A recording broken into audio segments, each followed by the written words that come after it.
Ladies and gentlemen, boys and girls, children of all ages, you are listening to a Radulich Broadcasting premiere podcast. Damn you, Hollywood! Who's been messing up everything? It's been Winfree all along. Who's been pulling every evil string? It's been Winfree all along. He's insidious, ha! So perfidious that you haven't even noticed.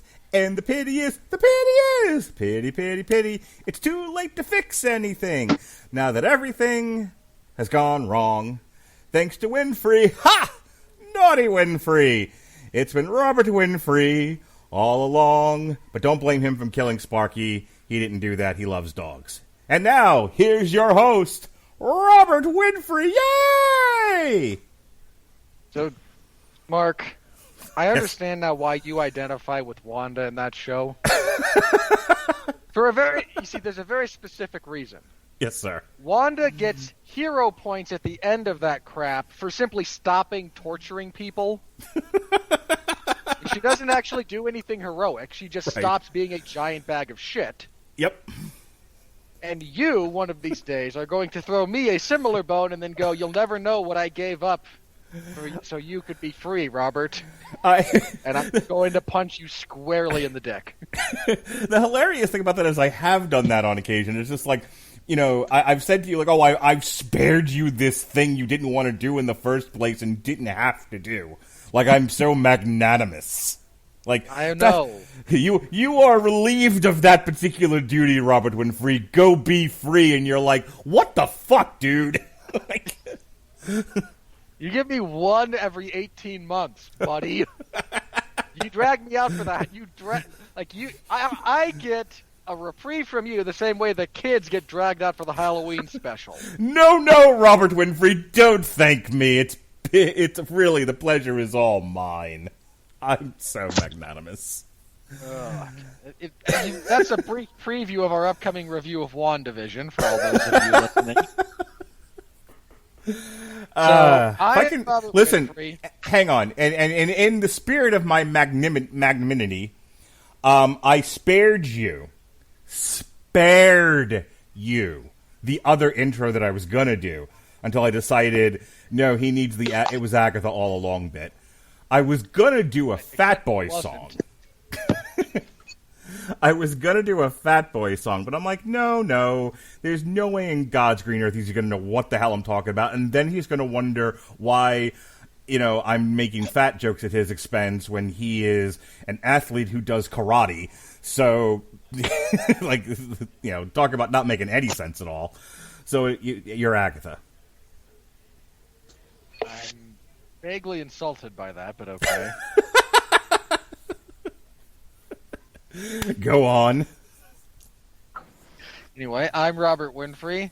He is Mark. He is the butt to my stuff, the Q to my anon, the pedo to my beard. The hes to your blah. No. I had another one, but for some reason it's escaping me at the moment. Anyway, he's Mark, and already signing off from this particular podcast and distancing herself in all ways, personal, professional, and otherwise. Alexis Hejna, how you doing? Oh, I was not going to interrupt your little tit for tat there, so I muted my microphone and just went about getting the wetback and cleaning up after my dogs. You know, there are times when I want to chime in, and there are times when it's like, oh, it's more fun if I just sit this one out. We're like an old married couple, he and I. Sometimes you just get the popcorn and let us finish. Let us finish. Yeah, I was just like, these two could have fun with whatever they're doing. I have puppy pee to clean up. I have wireless headphones now. I have actually done that while podcasting. Nice. No, my only problem is that we have it's one of those little green wetbacks. You know what I'm talking about? The disc ones. I think it's wonderful, but it's crazy loud, and I just don't want you guys in the middle of talking to someone and be like, I'm sorry, is there a freaking tornado going on in the background? And considering the state you live in, that's a valid concern. Naturally. Not to mention the fact that we are coming up on Twister season. 2020 was the first year in a while that I didn't have to grab my dog and run down to the basement. Let's see what 2021 has in store for us. I imagine a lot worse. Speaking of a lot worse, what are we talking about tonight? Yeah, our witty, optimistic banter aside, tonight we are discussing the latest Disney release, Raya and the Last Dragon. Raya. This was released... Whatever. Okay, Raya. I don't care. Yeah, we're back to sorry that we're mispronouncing everything. We're idiots. Look, it wasn't even entirely consistently pronounced in the movie. I'm gonna just kind of do the best I can. You can all assume... Just give me the benefit of the doubt that I'm not deliberately being a jerk, and we'll all be fine. So Raya and the Last Dragon, go. Raya and the Last Dragon. This was released simultaneously to Disney Plus via Premier Access and in limited theaters because a bunch of theater chains have given Disney the finger about carrying their movies if they're doing those simultaneous releases. More on that in the return of the money! Yay, the money! Robert, I just I've never heard anyone pronounce simultaneous that way. What, simultaneous? Yeah, no, I've always heard it simultaneous, long I. Huh. I don't know. That's just kind of how I pronounce it. I've done it both ways, so it's not like I'm opposed to going simultaneous. You That's crazy Italians. That's what she said, by the way. Arrgh. Mark. Yes? Go stand in the corner and write your bad fanfic about the two leads in this show. Why don't you move this podcast along? I not that I have to go to work tomorrow, but I would like to go to bed before 5 a.m. No. I want to hear this. No. Your slash fic for Raya and the other chick with the side shave. Good. No, give it to me. You know that already exists. Just as sure as there are already 30 idiots who managed to sell copies of Pepe Le Pew DVDs for over $200, and there are, I counted, there is already going to be countless volumes of slash fic of these two. I'm not I want to really hear Mark's stuff for this. I'm not really interested in slash fiction between Raya and what in the hell is her name? Namari? Yeah, Namari. Not interested in Raya and Namari. That's boring. If you want slash fiction, I'll give you slash fiction. Raya and Sisu. No. Mark, you know you're not allowed to do more than one seductive purr in, podcast. You're overdoing it. Yeah. I can do as many as I want. It's preferred I keep one per show. You have now, with that one, you have now completely used up your one for our upcoming recording session for The Irishman. There will be none of your little purrs about The Irishman. I can't either. I can't purr at Robert De Niro and Al Pacino. Dude, you are, much as we know you melted at old man Joe Pesci.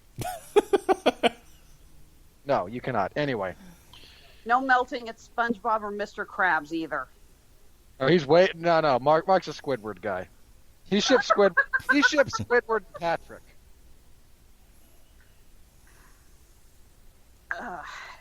Patrick's a spinoff series. Yep. Good for him. Remind me to share with you, Mark, the webcomic Horror at Bikini Bottom. Okay, will do. Which is a straight body horror episode set of SpongeBob that I've discovered on the most glorious subreddit I think I've ever found. It's called I'm Sorry, John, and it's just Garfield is an eldritch abomination. Okay. Worse, there's actually a Five Nights at Freddy's ripoff taking place at the Krusty Krab. Nice. That's a good one. All right. If this hasn't clued you guys in, there's not a whole lot to say about this movie. It's a good movie. This is the problem when we actually review things that we like. We say we like it. Now what? So, onto the plot of this thing. We are introduced to Raya as she is bumbling across the desert, Mad Max style, on her, what would you call Tuk Tuk? The latest focus grouped toy? It's a mix of an armadillo and a pill bug, according to the Voiced by wiki. Alan Tudyk. Good for him. Hey, I love Alan Tudyk. He rocks. No, I meant that seriously. Good for him. Tuk Tuk is about 50% pug, 50% pill bug, 50% armadillo. All percent adorable. Yeah, sorry. We first are introduced to him when he's an adorable little tiny thing that holds in the hand, and I said, "Aw, soon to be available on the Disney Store." Yeah, they're totally... Get your Tuk Tuk plushies. He may as well have come with a sign tattooed across his forehead. I'm 30% off this week. Yeah, You got literally one fucking sentence into this plot synopsis. One. I wanted to set a record. I'm happy now. Anyway, we are introduced to her as she, again, bumbles across the desert on Tuk Tuk. She is our info dump at the beginning about the history of this world. Everyone used to be in harmony with nature. They were one tribe. They were one people. There was Pangea. All was right with the world. Then the white man came. No, sorry. Then the... We actually managed to go a whole movie without Disney inserting any attempt at a white savior metaphor. So thankfully, at least those social justice warriors will shut up. Yeah, I really wish they would just throw themselves off a very tall place. I appreciate that, the fact that the white savior became a negative. Hang on. The controversy about this movie was that it wasn't the right type of Asian. You're 2 sentences in now. Think we can get 3 and 4 done? Come on, I had to do, and then the drone came as an analog. No, and I laughed. Well done. Anyway, these things called drun. They are Galactus. No, sorry, not Galactus. Yeah, they're Galactus from the Fantastic Four movie. They're space clouds, but on Earth. They run over you. They steal your soul and turn you to stone. And they attacked the world. And the dragons that lived harmoniously with the people because everything was harmony, everything was good, peace, love, happiness, nary an argument to be found. Everything was just bliss in Eden. The only way to stop the drun, most of the dragons get turned into stone. The last few make a heroic stand. They combined their magic into the dragon gem, which emits a pulse of plot armor that wipes out the evil bad guys. You mentioned it looks like Galactus. It actually reminds me more. Did either of you see that horrible Final Fantasy film? Maybe part of it, yes. I think I did, yeah. Yeah, and they were going after these space aliens that I guess absorbed your soul or something if they touched you. It's been okay, so I'll long. buy that. It has been so long. I do not remember. I barely remember playing Final Fantasy VII, and I played that a lot. Well, look. Your bad guys here are the Droon, who I'm sure will become either ripped off or already ripped off some nebulous Doctor Who villain. They are stopped via this dragon amulet, but all the dragons are gone. All the people who were turned to stone come back, not so much the dragons. And while this could have been, as we are actually said, this could have been a moment to come together and band together in harmony. No, people fractured. They started fighting, and now strife, war, and all things bad have come to this particular land. They all broke down into 5 tribes, named after parts of the dragon. Let me see. It was heart, fang, spine, talon, and tail. It's actually really clever. This land borders a giant river that looks like a dragon. So the areas are named after what part of the dragon their kingdom is on. So Fang is on what would be like the mouth, what looks like the mouth of that dragon. It's really clever. It is. I actually do like the little bit of world building they did with that. So, again, things fracture. Raya's father is the chieftain of the Heart tribe, and he wishes to return all people to their state of Kumadra. Yeah, come on. Camargo, that is the name of the country when it's whole. Yeah. We are. Then we will become one people, and there will be no borders, and everything will be glorious.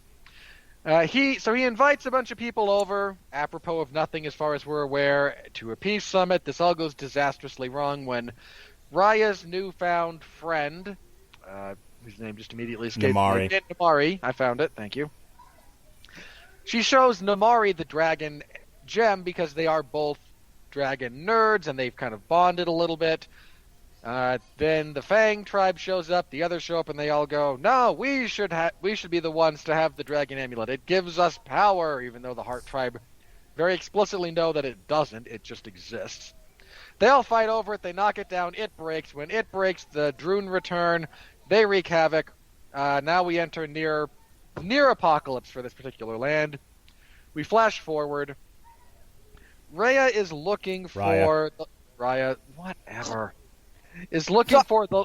So you also forgot the part where the leaders of the tribes each scooped up a piece of the shattered orb to take with them. Yeah, that happens. Orb breaks, everybody grabs some because the orb still has enough light and magic emitting from it to keep the Droon at bay. So everybody grabs that, they all run for the hills. Raya's father becomes stonified, as do a lot of other people. It's very clear throughout the course of this show they are losing their fight against the Droon, just inexorably. The only thing that stops the Droon is water, and of course none of them actually live on an island. I think they also mentioned in the beginning that when the Droon take the life force of a human, they multiply. They split. Yeah, they it's like Tremors too. It's like they get enough, and there's more of them. They mitosis. They split. You get more. They're single-celled organisms, because sometimes the simplest organism has the best chance of survival. And no one gets that reference, but those of you that do, you're welcome. So they've all got some. They're trying to hold on the best they can. There was a legend from the Fang tribe that Namari told Raya about the last dragon, Sisu, who didn't actually die in the when she released all the magic. She was simply knocked unconscious and floated downriver, and now waits in a perpetual state of, she's only been unconscious for 500 years. I'm sure that doesn't speak to horrible head trauma. So she has been going down all the rivers in the country, trying to find Sisu. She finally does at the start of where things pick up. She finds Sisu, who has a bit of magic, touches the magic orb that Raya has because she took one of the pieces, and gains the magic from whichever one of her siblings this was. We then start at this point you can imagine the fetch quest chain of events, right? We go through the different tribes, we collect the different pieces, we learn a little bit about how overly cynical / paranoid Raya is and how stupidly optimistic Sisu is, and how they both need to learn a little bit from each other about all that kind of stuff. We also put together our crew as she goes, like the Wizard of Oz. Every land she meets somebody who joins the quest. Yes, so by the end of this, there is one representative from each of the 5 tribes, which winds up being important, I suppose, symbolically. As we go through, we get all the different pieces together, pursued by Namari, who wants to get all the dragon shards back together for the glory and safety of the Fang tribe. She discovers eventually that Sisu exists and didn't actually die, so now she's like, yay, we can save everyone again. Her mother, who is the actual chieftain of the Fang tribe, goes, yeah, we should. But we should be the ones to do it because everybody hates us, given that we kind of started this whole thing. Which, you kind of get the impression that Namari did this because her mother told her to. So, yeah, it really is on the chief for doing that. Little bit. A little bit of genuine guilt and concern there.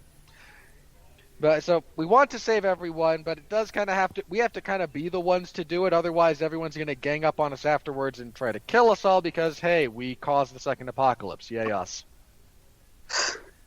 Our crew shows up, and at this point, Raya has decided to listen to Sisu just a little bit about trying to reach out trying to establish a bit of hope and trust between the tribes because it's really the only way they're going to actually accomplish anything going forward. Namaari shows up, tries to take hostage Sishu and the dragon crystals and be like, we just, let us do it, and then she pulls a crossbow on them, there's a bit of a fight. Sishu gets shot in the chest with a crossbow. And when the Yeah, she does. But because it's a Disney movie and no one except your parents actually die, she comes back at the end. Raya, in a rage, charges after Namaari. They have a big fight. With the death of the last dragon, the water starts draining out of the world because she's the water dragon. And without the water to form barriers around, islands and moats and whatnot, it's a pity they weren't far enough north to actually have snow, because, then they'd just be fine. You build a snow fort and the Droon can't come after you. Droon, not a problem for the Eskimos. The Droon start attacking. Raya and Namaari have a fight. This all falls apart once the Droon get bigger and more powerful, and all of our merry band of misfits come together. Raya realizes that what made the crystals work was not so much the dragon magic, which certainly helped, but it was actually amplified by the trust they all had in each other. And if they can just find it within their broken little selves to trust each other, maybe they can make it work again. She gives her piece of the dragon crystal to Namaari and then gets stonified. All the others follow suit. Namaari does reassemble the crystal, gets stoned as well, because that's what you do. But their sacrifice and trust does in fact re-trigger the crystal. Wave of plot armor goes out. Droon go away. This time, for reasons that can be explained only by we wanted to animate all the dragons and give you the happiest of happy endings. The dragons are unstoned. They revive Sishu. All the peoples of the world come back together again. I assume there was a lot of kumbaya. Roll credits. Go ahead, Alexis. Give us your craft review here of this film. One of the things that really stuck out to me, Disney has, for the most part, their films have almost always been about follow your heart, follow your dreams, be who it's like listen to who you are, listen to your heart. This film goes actually in a completely different direction. Our main character she's listening to her heart and it's telling her to do the wrong thing. She does not believe in trust. She says that after what she saw with the five tribes splitting up the dragon orb, she really doesn't think that her father's dream of reuniting the tribes is even remotely possible. Sisu comes in and she's like, well, maybe we could, work together and trust. And Raya's going, no, that's not going to happen. This film goes in a completely different way than what we have seen in a lot of other Disney films, that the moral is not listen to your heart. The moral is listen to one another and trust each other. And I very much appreciated they were willing to take a gamble on a different message like that. Thought it was really well done. Robert, you are right. There are several scenes where Sisu is overly trusting, but it is her message in the end that works. I especially love the ending where Raya realizes they need to, bring the orb together.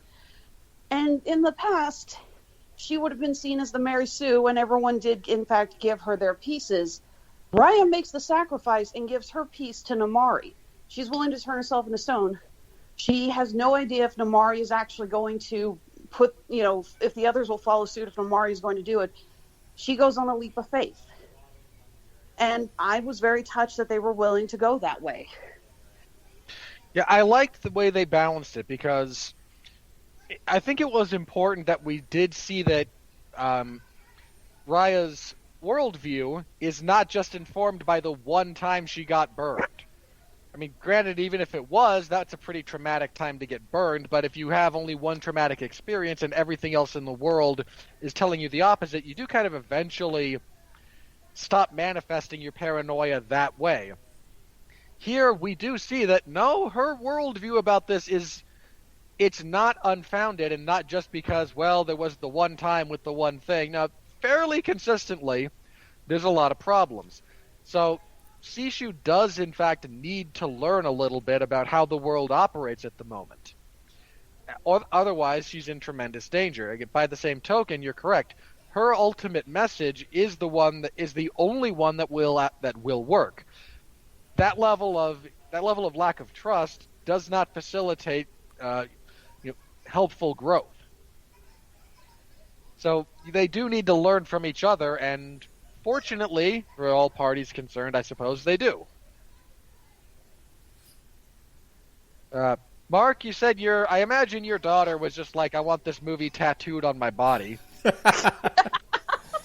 Yeah, her reaction I put on Facebook was it was perfect. Tell your daughter getting a hair barrette with the symbols of the 5 kingdoms and the dragon pendant on it. I'll send her one if she wants it. she would love that. I don't have a whole lot to say about this. I did the Disney Plus thing at home with my family, and sort of a preferred way of watching movies from what I can tell. And we all enjoyed it. You know, there'll be some movies that like my kids will like, and every once in a while my wife and I will just kind of look at each other and roll our eyes. That didn't happen here. I did have one eye roll moment when at the very beginning of the film she goes, and people being what people do, and I just wanted to throw something at the television. Like really already? Unfortunately, there's not much else we can do, but just it's like, but mankind does not listen well. It's like, just say the line. Humanity sucks. My dogs agree. But this being a craft review, I will kind of keep my remarks short because, I was thinking about this when I saw Chaos Walking as well, where having watched so many of these and talked about them at a critical level, to where it's not just did I like it or didn't I like it. We're looking at various elements and things. I'm starting to notice a structure, a very strict, almost bullet-pointed checklist structure to Disney films, especially modern ones. And like I said, it occurred to me when I watched Chaos Walking that, like, how to write a YA novel. Dead adults, world run by teenagers, post-apocalyptic. It's like they all come from the same place. They're just changing some settings and whatnot, and whatever the fetch is. The same thing here. You have your lead princess. You have your funny sidekick voiced by a comedian of some sort that does funny sidekick allegedly. Things. Your mileage may vary. I said what I said. It wasn't a musical, and that was one of the things that struck me as sort of bizarre for Disney. I think the one thing they do really well from the traditional Disney animation department is the animated musical, and this had no songs in it. There might have been one at the beginning and at the end or whatever, but they don't stop and start singing. Like you would in a stage musical. And that kind of bugged me. I feel like that's part of the Disney experience, and that element was missing from this. And so, other than the quality of the animation and the voice work, if you had told me this was DreamWorks, I would have believed you. Weirdly, other than a couple of points that I mentioned, it almost didn't feel like a Disney film. I'm not really sure how I feel about that. A couple of positive things. The animation looks great. I thought the animation was very pretty. I thought for a post-apocalyptic Mad Max world, they actually had some very vivid color paletting, so it didn't all look drab and everything's the same shade of beige. It was very colorful for what the world they were trying to portray. I like the look on Sisu. They apparently did a focus group and they were like, here's what people really like: babies and puppies. Just keep to babies and puppies, and we will always sell merchandise, and everyone will love everything that we do. And so Sisu is the right combination of horse, baby, dog. Especially in the face. And I'm like, yep, nailed it. Well done. That being said, I really enjoyed she was my favorite character in the whole thing. You may not love Awkwafina. I know many people don't. I just saw her in Breaking News in Yuba County. She's a hell of an actress. If you kind of give her a chance, she's a much better actress than she is comedian. Good. Okay, works for me. I think she's a great actress. I've seen her in a bunch of different things now, and I think you're right about that. I think she pulls off drama better than she pulls off comedy, but that also might be a personal thing because she was known for being a comedian at first. That's what made her famous. She has comedic timing, and that's what makes her such a good voice actress. I thought she did a great job as Sisu. She just had this really fun charm about her, and again, that's what I was going with. This is that I thought she did an outstanding job as Sisu. I thought she really nailed the character. I thought, everybody else doesn't give a bad performance, but like Kelly Marie Tran as Raya, she's fine. Gemma Chan as Namari. It's all like, for me, it was all like serviceable. They didn't really stand out to me. I didn't think there was anything about the performances that was particularly noteworthy. I thought they were serviceable. They worked in service of the movie.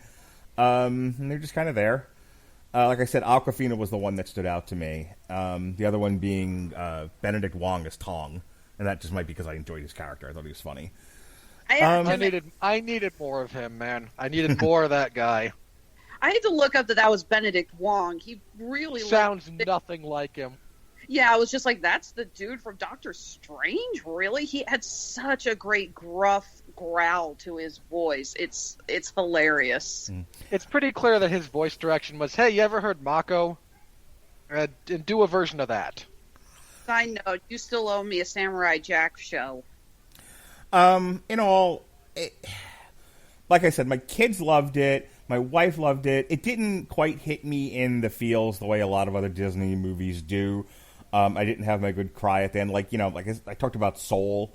It's Pixar, it's a different studio, but still, like by the end of Soul, did you get the preview for Luca?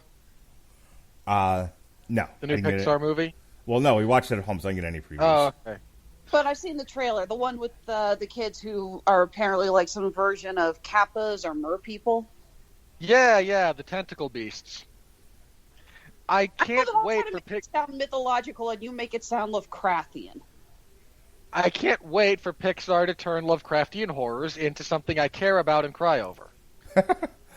So just to wrap this up so we can move it along, I like the idea of the plot that you have this person who grew up in a fractured world that went over the falls, and she's trying to just get back her dad, get back her civilization, and she's not interested in peace, love, and harmony, and you have this other character going, no, you're just going to repeat the same cycle of events that led to disaster, and eventually you're going to run out of runway doing that, and you'll never get the world back. You have to learn to trust people. So I like like Alexis was saying, I like the message of the movie. I thought that all of that was handled well.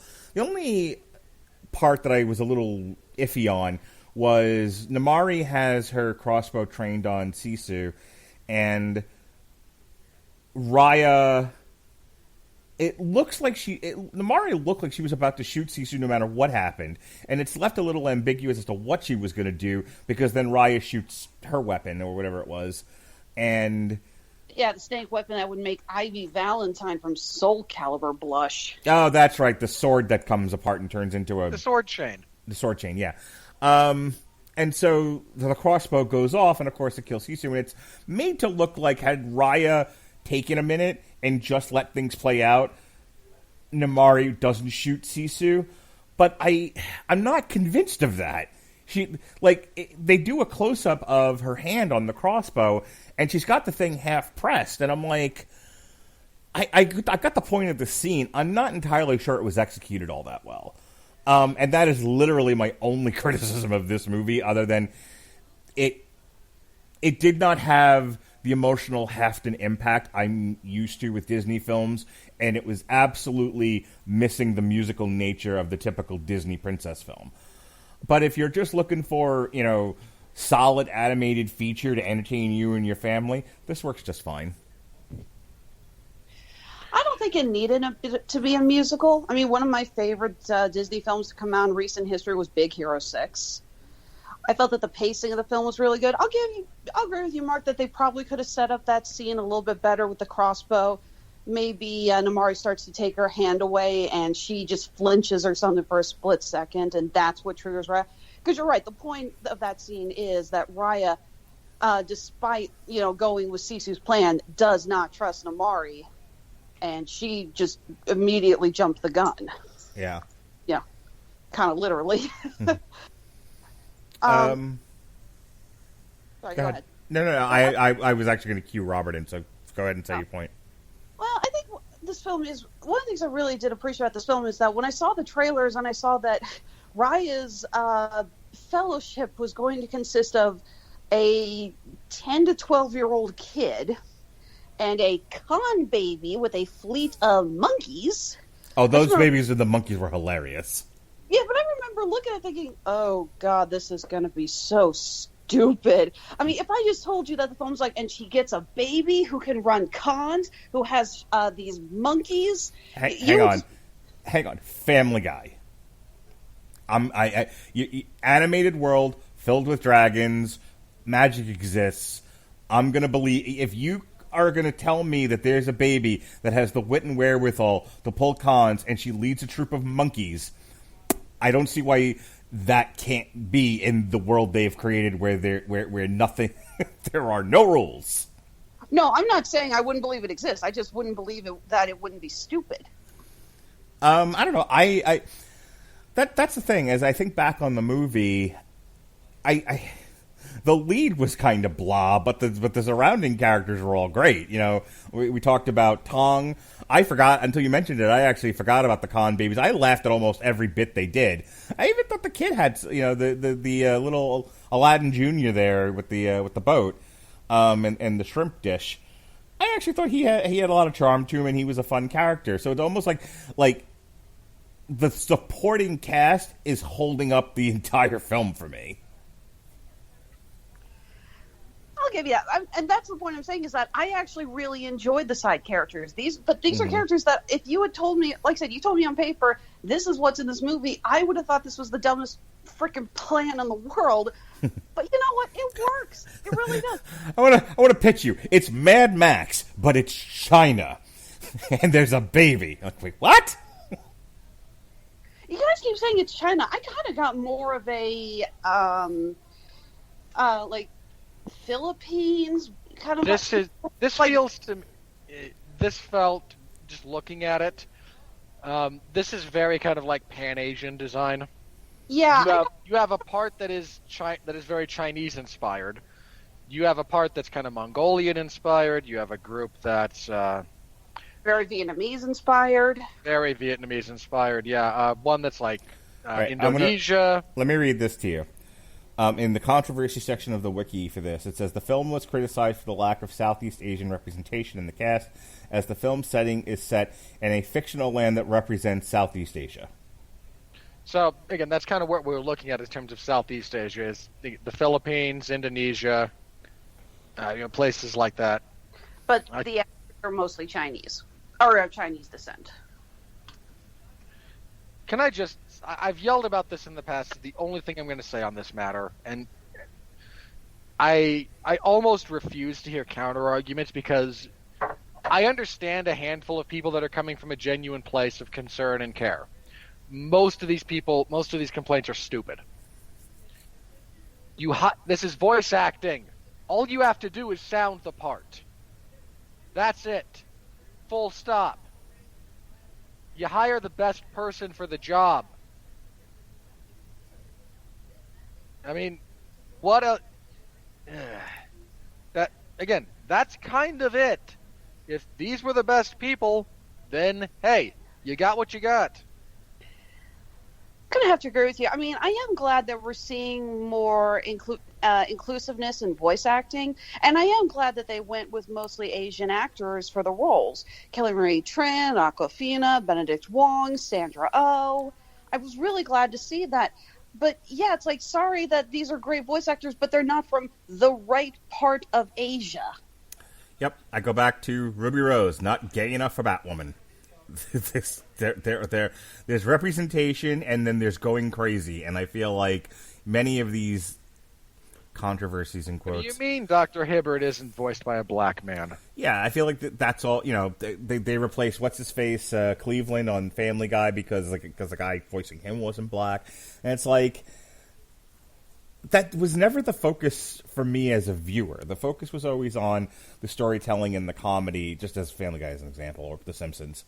It was always about making me laugh, and I very seldom gave much thought, unless there was like a guest on, as to who was voicing what.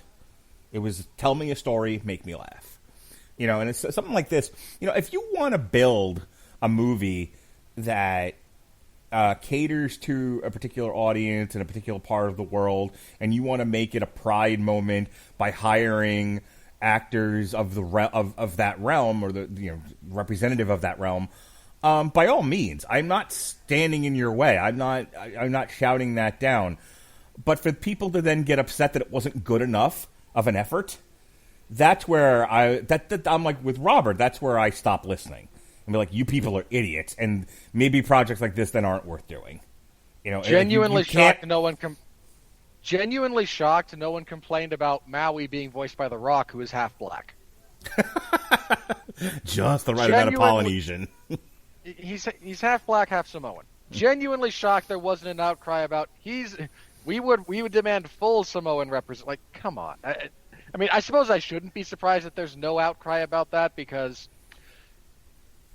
that movie came out just long enough ago for that to have kind of slipped under there. Yeah. Well, and a couple things about Moana. You know what? The other thing, most various Polynesian tribes, I know there's a bunch of them, most of them were a lot more genuinely happy to see their culture represented appropriately. Right. So they didn't get up in arms over pretty much anything. I mean, the people complaining that, well, come on, man, why is Maui fat? Not all Polynesian people are fat.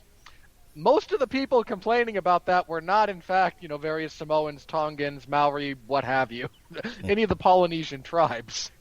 And Maui wasn't fat; he was just big. A couple of things about Moana by comparison. That's actually a good one to bring up. So Moana was, in fact, a musical. Moana looked gorgeous, by the way. I remember you and I talking about that when we reviewed the movie. I will be bringing that up about Raya here. Just as a point of comparison, if you do a direct comparison between Moana and Raya, and they're close enough, I think, in years that they make for good, modern comparisons. Moana was a musical. Moana looked really pretty. I liked the message of the movie. I thought between Maui and Moana, some of the other characters, I thought they were actually more interesting. I just thought, I thought that they Moana hit all the right strings to produce emotion from me, at least as a viewer, whereas Raya just felt like a mediocre animated feature. Like, it didn't... The thing about Disney movies that I think make them different from, say, Blue Sky, rest in peace, DreamWorks, some of these other animation studios, is the rest of them tend to rely a lot on comedy. Disney and Pixar especially were always really good about having that emotional heft, and this one I didn't think had it. I mean, my kids would disagree with me, but they're also 7 and 10. As an adult watching it, it did not carry the weight. I'm with you there. It's not that there is no emotion to it, but it seems a lot more surface level. Mm-hmm. Kid trying to get her dad back. I mean, sure, there is an emotion. I can watch it and acknowledge that there is a deliberate attempt at the emotional at this emotion, but also acknowledge that the way it's treated is a bit more surface level. Mm-hmm. So it doesn't it doesn't resonate quite as much as others. Now, Hang on, let me throw one out. Let me just throw one right. more out there. Frozen, the first one. Frozen's plot is horrible. It sucks. It's a The poorly worst. written. It is a poorly written movie. Movies Huh? that I cannot stand the Frozen movies. The plot of Frozen, to be clear, sucks. But despite the fact that it's a little monotonish in its color paletting, also looks really pretty. The thing about Frozen was, and everyone will tell you this, was the music. And the music, manipulative as it was, gave that movie an emotional heft, boy, did it not deserve. But it was there, and it was there because of the music. And not to beat a dead horse here, but that's what's missing from Raya. Go ahead, Robert. I do kind of agree with that. I think that the emotion it's just a little bit lacking when it comes to this particular one. And I'm going to throw the blame for that on, and I don't know which component of this character that is most responsible for this. Whether it's decisions that were made in writing, decisions by the director or the voice actor or what have you. But I really I thought Sishu needed to be kind of someone who could bring the emotional core of this thing, and did not succeed.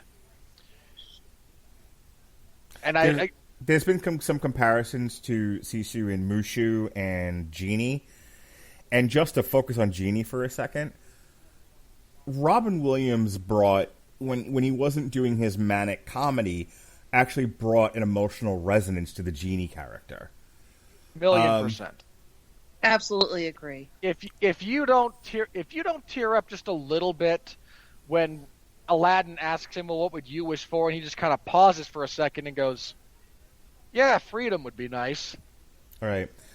And so compare Genie to Sisu. As much as I liked her, that she is. It wouldn't have been that hard to fix. Mm-hmm. She is the last of her kind, trying to figure out. She's the last of her kind. The world's gone to hell, and she's just desperately kind of trying to hold things together and make another play at their miracle against this unstoppable enemy. Like, she doesn't have to be I'm not asking for her to be a downer, depressed, oh, woe is me, melancholic edgelord. I'm really not.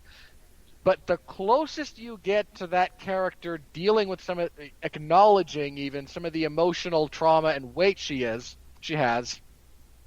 is when she puts a flower in the river for her departed family, and then and that's also the time when she's talking about the Droog. Like, that's it.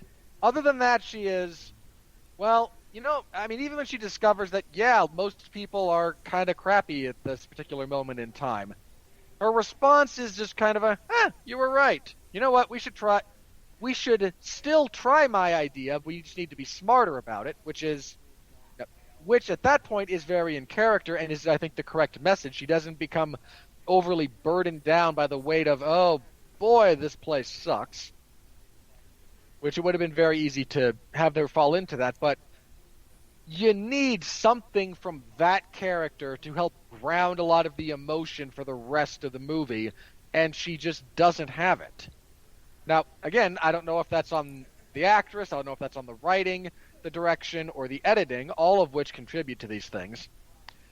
But it's not there, one way or the other, and I think that's ultimately the problem.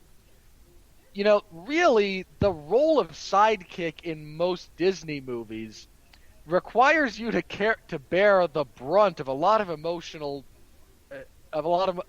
weight for the story. Your sidekick has to be able to kind of bring that level of emotional resonance. You mentioned Mushu. Or you end up with Pumbaa and Timbuk, or whatever the fuck his name was. You end up with the Lion King characters. It's like on one end of the spectrum, Timon and Pumbaa. On the other end, Samwise Gamgee. Yeah, good point of comparison. Yeah, that's fair. But I bring up Mushu because you mentioned him. Dude, Mushu was trying to prove something, and then he has a great big emotional moment when they're all at their lowest point and kind of like trying to figure out where everything went wrong, and he just goes, "Yeah, I'm a fraud. I'm not a guardian. I'm a messenger boy, and this was going to be my big chance to prove that I'm not a joke." Like, Mushu is, and kudos to Eddie Murphy as far as that goes as well. Mushu's a character more prone to levity, but that's an emotional grounding. We all get that. But even him as Donkey, as dense as a character as Donkey was at times, and as much as played for laughs as he was, he definitely, in especially the first two, by the time we get to three, but definitely the first two Shrek movies, he absolutely has like an emotional core, and he has these moments of having to deal with Shrek where you feel bad for Donkey and kind of the abuse he has to go through. Yeah, the scene near the end where he starts trying to build the fence in between, and he says, it was like, you've never been mean to me, but I'm going to speak, so shut up and pay attention. Like, yeah, you're with him right there. Mm-hmm. That's my favorite Donkey moment, when he comes out and he's built. And, what are you doing? I thought you, of all people, would recognize a wall when you see one. Hand me that big old rock, the one that looks like your head. That was a good line. This is my swamp, our swamp. I did half the work, I get half the reward. and yeah, that's another thing, like, this was, you were my friend, you big dummy, but you're kind of a jerk. And I'm still not going to completely give up on you. But you better understand that you understand where he's coming from. He's not just a two-dimensional yuck guy, right? And unfortunately, Sishu falls more on the two-dimensional yuck side of things, all things considered. Again, she's not. You mentioned Timon and Pumbaa. She's not that thin / fat. No, but even fucking Olaf had more emotional depth to him. Yeah. I mean, much as I hate Olaf in those movies, I do kind of agree with that. They just don't give her enough to do. Olaf is safe because he has more of a pure innocence to him. Had they made him just about a little bit more sarcastic or bitey like they had with Timon and Pumbaa, then yeah, he would have been just beyond unbearable. He doesn't realize, what's wrong with the world. He is created from pure joy. Now in the second movie, he becomes a lot more annoying. Yeah, he kind of has that Homer Simpson quality about him. Like, well, we started off with a modicum of intelligence, and then we threw it out the window, for the sake of comedy. All right, just one kind of go around here. I think I've had. Sorry. Go ahead. My last. Yeah. The backgrounds in this movie are gorgeous. The setting, though, that is all lushly, beautifully animated. When Sishu goes like playing around in the water, or she figures out she can fly, those sequences, any of the backgrounds, the settings are genuinely beautifully animated. I wanted to make sure I said that because it is one of the highlights of this movie is the way those the work that went into those. So kudos to everyone involved in that. I agree, especially since we have to get 5 very diverse-looking backgrounds and styles for each of the different lands. You have Fang, which is much more of a... Actually, I don't really know exactly what you would say Fang looks like. Fang is a lot more kind of Indonesia, that the archipelago's there, the way, or the other one. A little bit of Thailand, the way things are like, they have like those...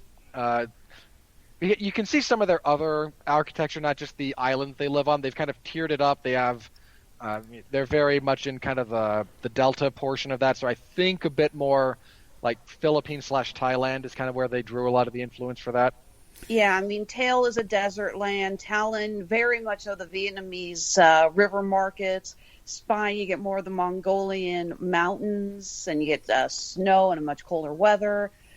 Yeah, it was just amazingly gorgeous to look at. Before we break from the craft review, I think we all need to acknowledge the score of the film. I did enjoy the score.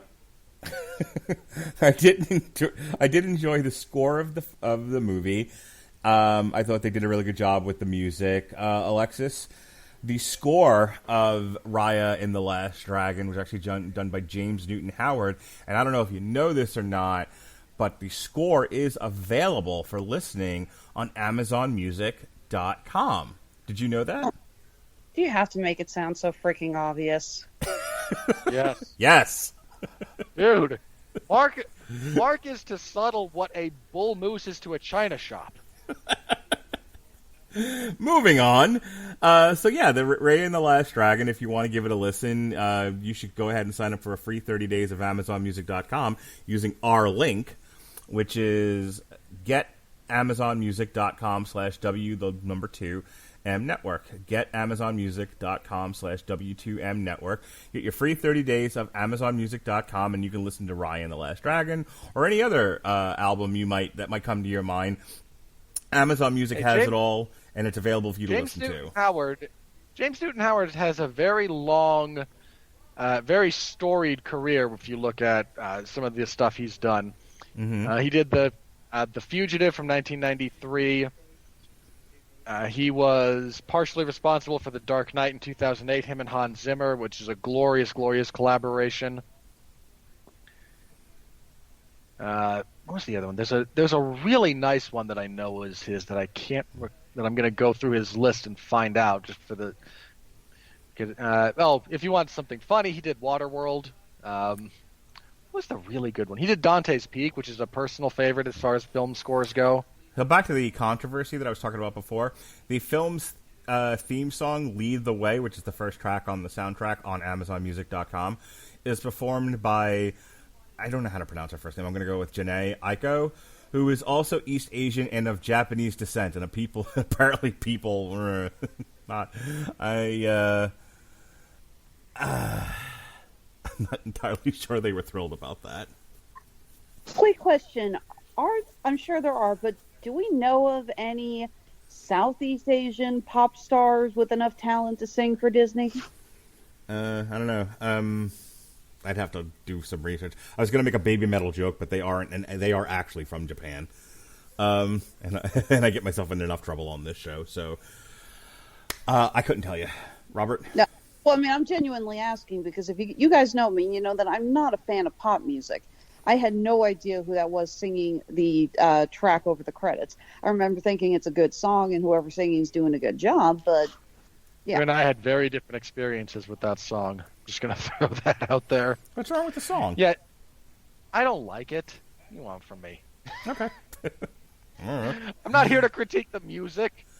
All right, so here, I have a list. I have a list. Finish your sentence. If you want a detailed discussion of what about that particular song did not appeal to me, we'd have to do a Metal Hammer of Doom review of it. I'm just saying I didn't enjoy the song. That's all I'm saying. So NME, Nancy Marauder Elephant, has a list up, and this is the 10 best Southeast Asian albums of 2020 so far. And it doesn't give a date. All right, Singapore. .gif, Hail Nothing. On their long-awaited sophomore album, Hail Nothing, .gif continue to carve out their own idiosyncratic space. The duo of Weish and Jin plunge headfirst into chilly trip-hop, plumbing inspirations like Aphex Twin and Underworld. I understood Aphex Twin in that entire sentence. In Hail Nothing's hermetically sealed universe, it's just you, Weich's precisely articulated meditations on meaning and control, and Din's chrome smooth production. Moving on. Well, this is, point being, not something you would throw at the end of a movie designed to appeal to the 7 to 12 demographic. How about this one? Sayal, Tari Pamuzna Kuasa, the Singaporean hardcore punk outfit. Singaporean hardcore punk outfit. Always... Again, we've already lost the Disney component of this, but go on. Managed to outdo themselves with each record. They do it again, yet on their explosive third album, Tari Pamunsna Kuasa, Malay for The Revolt or Dance of the Power Crusher. This is more embarrassing and mastering the names from last night's Extraction review. Oh, it's going to get worse. Where everything is much grander, bolder, and of course gnarlier. Even the production is more polished. All right, let's go to the next one. And I have to point out, Extraction, it's not great. You're better off watching The Night Comes for Us, which Extraction is just kind of a cheap knockoff of. Hey, if you wanted to chime in, you should have joined us on last night's show. Mark would have thrown me off that show. Malaysia. O.J. Law, all filter. O.J. Law has finally... See, I pronounced that one right. Eh? O.J. Law has finally found his voice, which seems preposterous when you consider this is the 5th record. The Malaysian talents have never been in question, but there's always a restlessness to him before he fractured himself in service of his many sonic interests. 2015's aptly titled Let's Be Adult began this metamorphosis, but all filter feels like the final letting go of his loyalty to anthemic indie pop in favor of embracing his calling in soul-infused bedroom pop. They could have used this guy. Huh? What do you think? Sure. Yana, nuclear-powered apes. I need to steal that. Not the worst band name I've ever heard. A standout release in an admittedly flat and uninspiring year for Malaysian music, Yana's Nuclear-Powered Apes is the name of the album. Nuclear-Powered Apes is an entertaining smorgasbord of hip-hop inflected bass music that manages to be varied and unpredictable without ever losing sight of itself. Moving on to the Philippines, Tarsius. The album is Culture Cow. Tarsius are just about done with sound collages. Well, good for them. On Culture Cow, Diego Mapa and Jacob Gapizin stray from cheap pastiche and paint discomforting vignettes of the terrible here and now. This is a fucking Weezer album. The glitches turn to glyphs, the beats turn to tribal calls, and they all point towards collapse and ruin. Oh, they should have absolutely used this band then for this movie. Yeah, it's for your uplifting child's movie about the importance of trust, communication, and togetherness. But I mean, it takes place in the apocalypse. You know, that seems like it's their bag. I feel like that's how you would try to sell it to this group, and every piece of all they'd want is, hey, what's the setting, and give us a concept. Like, well, it's the post-apocalyptic Southeast Asia. They'd go, got it, and what you would get would not fit anything at all with that movie. So, this next one's called Bow Wow Clan and Owfuck. I don't know what Owfuck means. O-W-F-U-C-K. I don't want to be... I don't want to insult the culture here, so maybe that's translated to something else. I don't know. But Bow Wow Clan, B-A-W-A-L, and Owfuck. Hang on. Where are they from again? I'm going to go with the Philippines. I think that's more or less how it would be pronounced. I'd have to double check. The Philippines has a weird language history. The album is Ligtas, and Ligtas means safe in Tagalog, and perhaps the collective of Bowel Clan. Did you say Tagalong? Tagalog. Sorry, Tagalog. I was gonna say. Take a drink every time I fuck something up. A collective of Bow Clan and Owfuck meant for their first collaborative album to be just that, though the end product is anything but. Let's move on. Indonesia. We got Raja Kirik. I'm not going to keep reading all these. We've got Monita Talalia. Dying fast. This segment, dying faster than...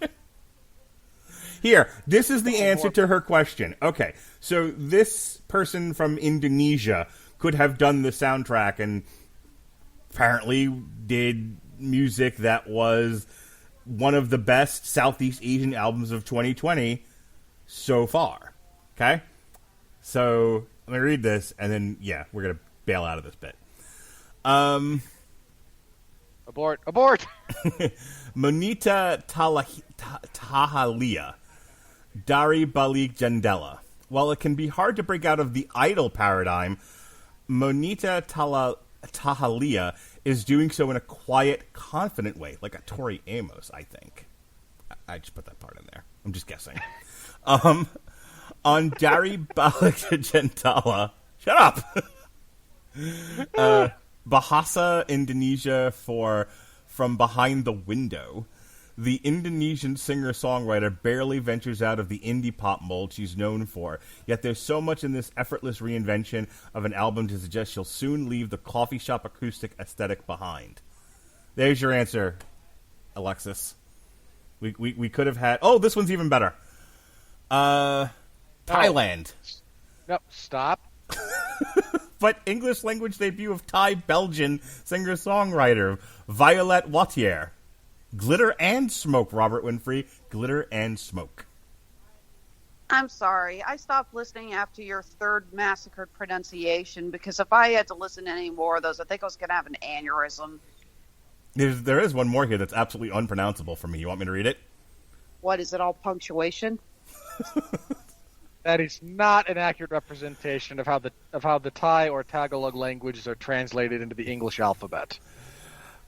Oh, I was just going with a reference to Greg the Bunny. I never watched that show. Are we done? Can we move on? You're the one who said you wanted to do one more. Sorry, Mark, you brought this on yourself. Oh, did I? Yes. So, yes, all of those albums could be found on AmazonMusic.com. It's the longest commercial I've ever done. One would assume. We have not verified all of those independently, but... I can if you want. I'll spend the next 10 minutes doing it if you really want me to. Oh, no. That's just a disclaimer for the audience. Like, if one of those sounded like you really, really wanted in on it, and it's not there, we're not claiming they're all there. We're just kind of assuming most of them are. Yeah, I would absolutely... Because Amazon Music, which you can get a free 30 days of, if you use our link at getamazonmusic.com/W2M network, you could experience all the music of Southeast Asia. Plenty of it's on AmazonMusic.com. You should go there and find it and listen to your heart's content. Mark, you made a big stink about this next segment potentially returning. Yes, sir. And then you, apropos of nothing but your own silliness, decided to spend 15 minutes butchering the names of people from Southeast Asia. I was answering Alexis's question, her well-thought-out and intriguing question of who else could have provided the music for this that would have been more properly representative of Southeast Asia. I am an answer man. I find the answers. In the words of Stephen King, I am not taking the blame for this one. He'll take it. Really. If you've done something, and really, if you have screwed up one of King's adaptations to the point where he goes, yeah, I'm divorcing myself from this, you've screwed up royally because that man will attach his name to just about anything. And on Sleepwalkers. And on that note, hey, it's the return of everyone's favorite financial movie segment in the history of podcast. Ladies and gentlemen, my son's going to be so excited because here it is, motherfuckers. Here comes the money. Here comes the money. Here we go. Money talk. Here comes the money. Money, money, money. Dollar, dollar. Dollar, dollar. I haven't done that in so long, I forgot I have the whole thing uploaded, and I have to stop it after 30 seconds. I was worried you hit the wrong button again. Not this time. On a budget of $100 million plus, so far... hang on, just for the record. There's going to be a lot of plus on that. This is not a just $100 million movie. It looks way too good for it to have been made that cheaply. According to the wiki, it says $100 million, but there's a plus sign next to it, which means they don't really... I think they're taking a guess here. They're assuming... Yeah, no, this is like 150 minimum. The figure came from Variety, so that was a Variety article on March 7th. About as useful as the rest of their content, yet... On a probable budget of $100 million plus, give or take, the current box office take stands, as of this recording, at $26.5 million. I have an article here from Weekend Box Office. I have an article from BoxOfficePro.com that kind of summarizes how the whole weekend went. Weekend Box Office, 3 top circuits pass on Disney's Raya and the Last Dragon an underwhelming debut. So it comes in, and we'll get to this in a second, it came in at number 1 for the weekend, but not as high as Disney was hoping it would, and not higher than Tom and Jerry did the previous week, which that has to fucking sting. Here's your prestige animation picture from the world's greatest animation studio outside of Pixar, which it already owns, and you got beat by Tom and Jerry. Ouch. I'm going to go out on a limb about and make a couple of assumptions around this. Mm-hmm. I assume more people paid to get access to Raya and the Last Dragon on Disney Plus than... But I think that got factored in. I think they were still thinking it was... No. If they're saying this thing only made that much on... including everyone who paid $30 on Disney Plus, there's no way... There's just no way that's... I don't know. Well, hang on. Let's parse that out because, one, I am assuming that when Disney decided to go with the Premium Plus option, they factored in a figure of what it was going to do in just theaters alone, and it was a depressed figure because they knew people were going to stay home and watch it like we did. That being said, I think it's still underperformed even at the depressed level they thought it was going to get to. Number one. Okay. Number two, that $26 million I don't think includes Disney Plus numbers. Yeah, no way. There's no way that the $26 million includes it. None. No, I didn't think it did. I think we're just talking box office here because it's the money, baby. Yeah. Again, was this a little bit below what they kind of expected? Sure, but I think my point there was I imagine there's a higher number of people who bought this on Disney Plus relative to people who have HBO Max and only watch Tom and Jerry that way. With theaters in New York City and San Francisco reopening at limited capacity this weekend, 3 new studio releases took advantage of the expanded footprint and lifted the overall box office to one of its highest levels of the pandemic to date. So there's the good news. Chief among these was Raya and the Last Dragon, Disney's first domestic theatrical release since March's Onward, which debuted in first place with an estimated $8.6 million from 2,045 locations. If $8.6 million sounds like a disappointing number in light of Tom and Jerry's strong $14.1 million opening last weekend, the second best debut of the pandemic to date after Wonder Woman 84, that's because the theatrical picture for Raya and the Last Dragon was considerably more complicated. As Deadline reported, last week, only 2 out of the 6 largest circuits in North America played the film this weekend, with major exhibitors including Cinemark, Harkins, and Cineplex refusing to book the animated film due to stalled negotiations with Disney over licensing terms they deemed unfavorable. Regal, the second largest circuit in North America, remains closed for now. As a result, the film opened in roughly 22% fewer locations than Tom and Jerry, thereby placing a lower ceiling in its potential grosses, despite the reopening of those major coastal markets. Did you want to jump in there? Because you sound like you had something to say. Yeah, just for the record, I almost couldn't watch this movie. Like I said, I wasn't going to pay $30 for it, and I wasn't. The theater I had to go to was a megaplex that's about 30 minutes drive north from here, where I live. And if I had to go any further than that, I wasn't gonna make the trip. Like that's not worth it. It's just not. This movie would not be worth a 45-minute drive. Okay. Were it not for Disney's kerfluffle with exhibitors, Raya, which boasts a terrific 95%, and we'll talk about this in a little bit, fresh score on Rotten Tomatoes and comes from the top family entertainment brand in the world, would have easily outperformed Tom and Jerry's opening last weekend. Like that film, Raya was also made available for at-home viewing, though unlike Tom and Jerry, it came with an additional $30 PVOD fee for Disney Plus subscribers, narrowing the gap between the theatrical and at-home viewing prices, and theoretically making a trip to the multiplex more attractive. Not for my family. It's just that, in this case, many potential moviegoers simply didn't have access to a major theater, like you're talking about, playing the film within a reasonable distance, unless they were close to an AMC or Marcus location, where Raya and the Last Dragon played in 509 and 61 sites respectively.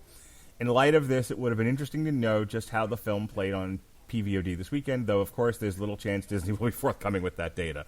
No one's sharing their data anymore. It's really weird.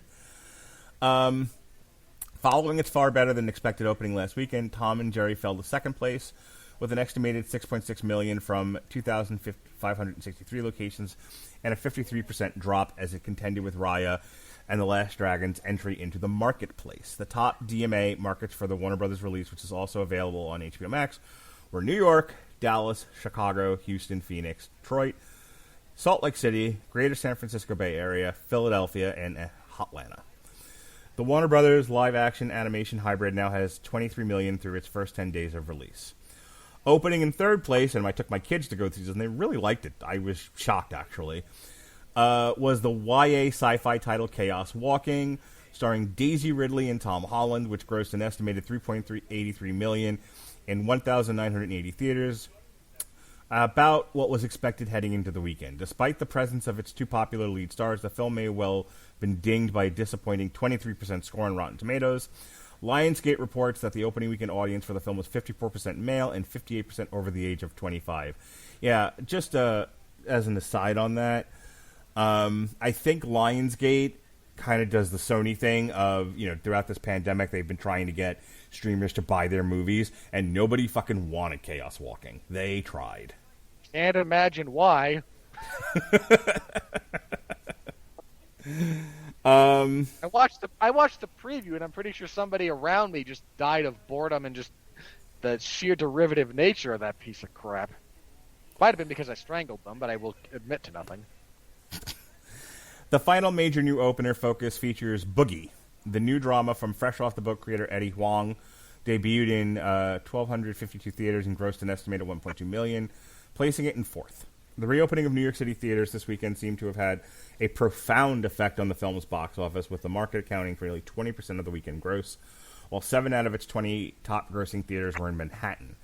The newly reopened San Francisco market, meanwhile, was the second highest DMA for Boogie, accounting for roughly 4% of the weekend tally. Crowded by dual competitors for the family demo this weekend, The Cruise, a new age, dropped to fifth place with an estimated 780,000 falling out of the top three, as well as below the 1 million weekend threshold for the first time since it opened over Thanksgiving weekend last year. To date, the leggy Universal DreamWorks animation sequel has 53.61 in North America and 157.68 million worldwide. So that's the news from the weekend. Just the worldwide box office currently stands at Hi Mom at number 1, Detective Chinatown at 3, A Writer's Odyssey, Detective Chinatown 3 at 2, rather. A Writer's Odyssey at 3, Endgame 4, Booney Bears 5, Tom and Jerry has risen to number 6, Naza Reborn 7, The Yin Yang Master 8, Big Red Envelope 9, and Master 10. Rounding out the top 20, The Last Warrior, Raya and the Last Dragon is at number 12 for the year. The Little Things, I Fell in Love with a Flower Bouquet, Wish Dragon, The Marksman, Gintama, The Final, The Dry, Upon Magic Roads, and finally, Crack. Chaos Walking landed at 23. Judas and the Black Messiah, 27. The Mauritanian, 38. Wrong Turn, 39. In case anyone's interested in where the horror movies landed. Bookie, 45. Nomadland, which is on Hulu, but apparently also playing in select theaters, at 47. I Care a Lot. Making its Oscar push, so some theaters are going to carry it just for that. I Care a Lot, which I guess is also playing in select theaters, is at number 50. And is there anything else? You should save yourself the trouble of seeing I Care a Lot and just listen to our review. There you go. Plug. And at number 71, Willy's Wonderland, at an astounding $327,000. Woo! I would have paid to go see it if I had a theater showing it in my vicinity, just for the record. So, let's talk for just a minute in terms of money about how Disney really made a push for this thing to just sweep China off its feet. I get, a lot of the mathematics going into movie creation these days is, well, how will it do worldwide, especially in China, the biggest market in the world. For the record, China might be the most densely populated country, but if we're talking about consumption of film, especially Hollywood film, the United States is still the single biggest consumer of movies in that particular respect, but China is the second biggest. If you're not considering the Chinese market, you're just not doing your job right at this point. So clearly, in a lot of ways, Disney was aiming this for the Chinese market and hoping that it would do number one in China, and and China would take them to maybe a billion worldwide. I imagine it was still. I mean, in a world without the pandemic possible, at the moment, I imagine the number one movie in China was still Detective Chinatown 3. And that's where we're going with this. China box office. This comes from the Hollywood Reporter. China box office, Disney's Raya and the Last Dragon opens with a whimper in third place.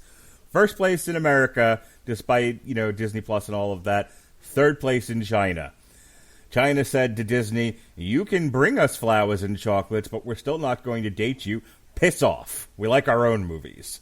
And Disney went, "Aw." In the wake of China's $1.2 billion box office haul over the Lunar New Year holiday, Hollywood titles have generated tepid sales. Warner Brothers' Tom and Jerry earned just $1.4 million in its second weekend. Hollywood filmmakers is off to a sorry start in 21 in China's huge theatrical market. Following the fourth-place debut of Warner Brothers' Tom and Jerry a week ago, Disney's Raya and the Last Dragon opened in third place over the weekend, taking in just $8.4 million. Oh. That total might look sizable in the anemic theatrical markets of the West. Raya opened atop the North American box office with $8.6 million. But it's a paltry sum compared to the hundreds of millions that domestic Chinese tentpoles have been earning lately. Disney's Southeast Asia-inspired animated fantasy was trounced, Robert Winfree, by holdover Chinese New Year blockbusters Hi Mom and Endgame, not the Avengers, with $22.9 million and $10.7 million respectively, according to Artisan Gateway data. Wanda's Detective Chinatown 3 was neck and neck with Raya throughout the weekend too, earning $8.1 million from Friday to Sunday after 24 days on release. Hi Mom's cumulative gross has climbed to $783.4 million, China's second biggest total ever. Detective Chinatown 3's to $680.3 million, and Endgame to $89.7. Despite its soft commercial reception, Raya has received fairly positive reviews from Chinese filmgoers, who thought it was just Chinese, just fine. No. It's perfectly Chinese. It was a fine Chinese movie. The film currently scores 9.1 on ticketing services Maoyan, 8.8 on Alibaba's, I'm not even going to try, and 7.4 from movie buff site Duban. Those numbers could mean a modest hold for the movie, but it's unlikely to stage a comeback akin to what Disney's Pixar Soul pulled off late last year. Soul opened to just $5.5 million in December, largely because Disney mounted almost no pre-release marketing campaign for the film, and then got accused of being racist. Disney can't fucking win. But it went on to earn a healthy... They are? No, they can't. No one's ever going to give them... No one's ever going to let them win. Boy, if they're not firing women for bending the knee, they're being accused of racism. They film movies in China, then then they're like, "Hey, stop filming next to the genocide. Here's a cartoon featuring Asian people. They're not Asian enough, or they're not the right kind of Asian." Fucking Disney. Asia is the biggest continent on the planet. It's a very diverse place. Mark, come on. I'm just saying, I feel bad for Disney. They try so hard.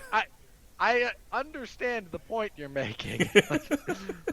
I'm just saying. Your point about, they're not Asian enough. Well, again, Asia's a very large place. And I understand that. There's a lot of picayune detail in the vast Asian experience. But still, fucking cut Disney some slack. But Soul received outright rave ratings from moviegoers, 9.695 and 9.2, from ticketing and review platforms, where Raya's reviews are just above middling, which is about where we landed so far, according to local standards. Tom and Jerry, meanwhile, earned just $1.4 million in its second weekend, nudging its China total to $14.8 million. The live-action animation hybrid has earned $23 million in North America. So any thoughts on... what do your elven eyes see, Robert Winfree? Why do you think this didn't win the hearts and minds of the vast cadre of interesting and learned Chinese folk from across the pond?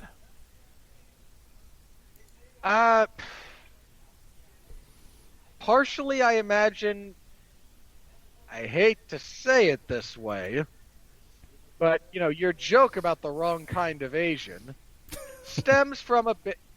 it stems from a bit of a kind of an underlying truth, I suppose, maybe. Raya is not like this is inspired by Southeast Asia, not specifically China. And would you care all that much, Mark, about a movie set in the upper reaches of Central America that was celebrating that particular culture? Would that appeal to you? Or that was using that as a backdrop? If they went with like Guatemala or Costa Rica, I would need more. What kind of story are we telling? Who's in it? What's going on with this movie? Sure. The fact that it's set in Guatemala and chock full of Guatemalan culture would not be enough. I guess is the point you're trying to get me to. That is kind of the point we're getting to here, yes. So, you can't just... I think Asia is just way too big a place for you to be able to make those kind of broad characterizations. You can do it about smaller places. Like, anyone who's been to Australia knows how big Australia is. But you can kind of do we're going to set something in Australia and we're going to draw inspiration from elements of the Australian experience. And there's not going to be the biggest difference from one coast to the other. Because Australia, it is a little bit bigger than the state of Alaska, and it is larger than the continental United States. So a little bit bigger than Alaska. Australia is bigger than the continental United States. It's quite large. There's something of a universality there that you don't get when you compare other continents. Again, if you take someone in New Brunswick, Canada, and ask them to, respond favorably to something set in Guatemala, that is primarily, again, that draws inspiration from Guatemalan culture, you might not be getting the same kind of, response and results that you would if it was about something closer to, the New Brunswick area. So, yeah, there's a little bit of that. China is a large country in a larger continent, and not everything is going to hit the same way.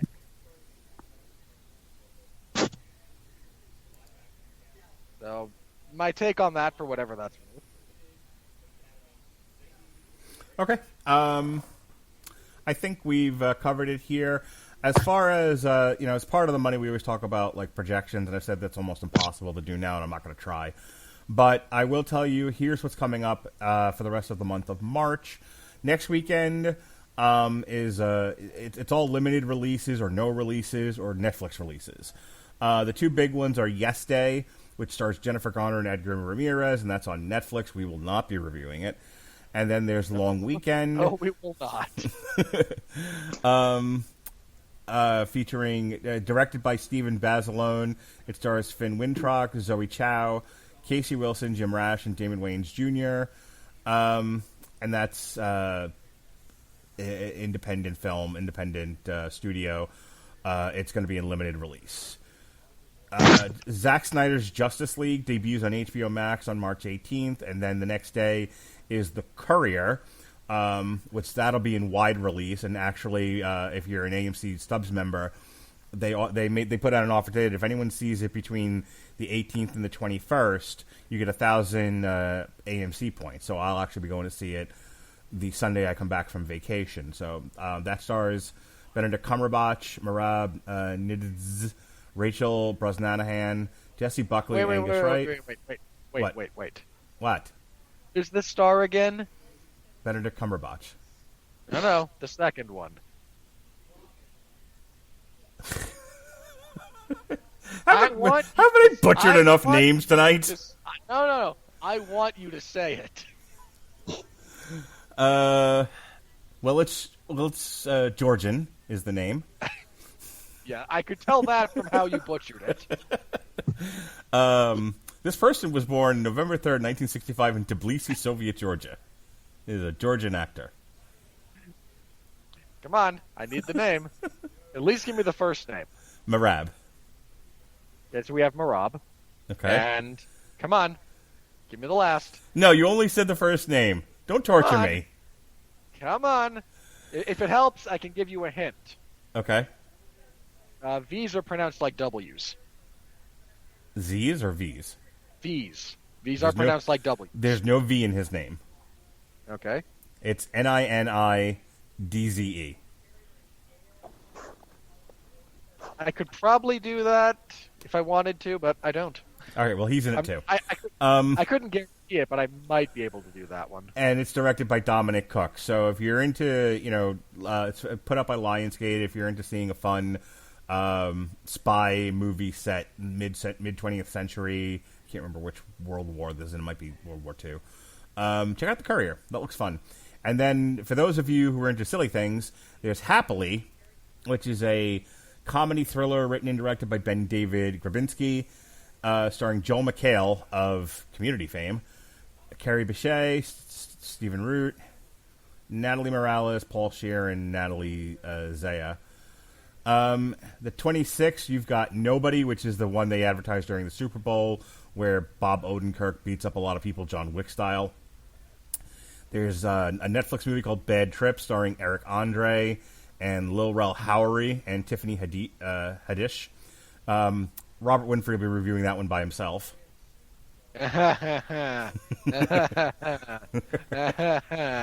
You should just imagine the gestures I'm giving you with my hand. Yes. And finally, for the weekend of the 26th, we have Senior Moment, starring William Shatner, Gene Smart, and Christopher Lloyd. That seems like a gas. That actually does sound kind of awesome.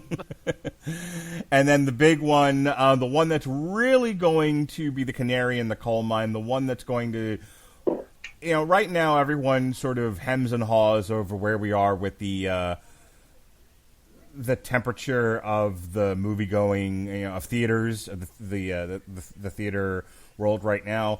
Are we on the rebound? Are we not?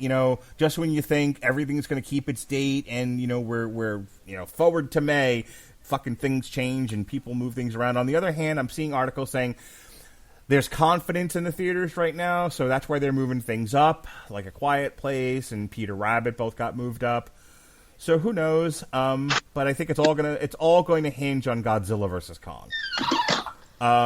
Which has one thing working against it in that, they stupidly made that a split release between HBO Max and traditional theaters, but even if, despite that, people go see the big kaiju experience on the big screen where it's available, it may overcome the pediment of split release and still be a major financial blockbuster for Warner Brothers and Legendary Entertainment. So we'll see what happens.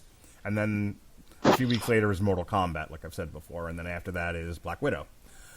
So where does that leave Raya?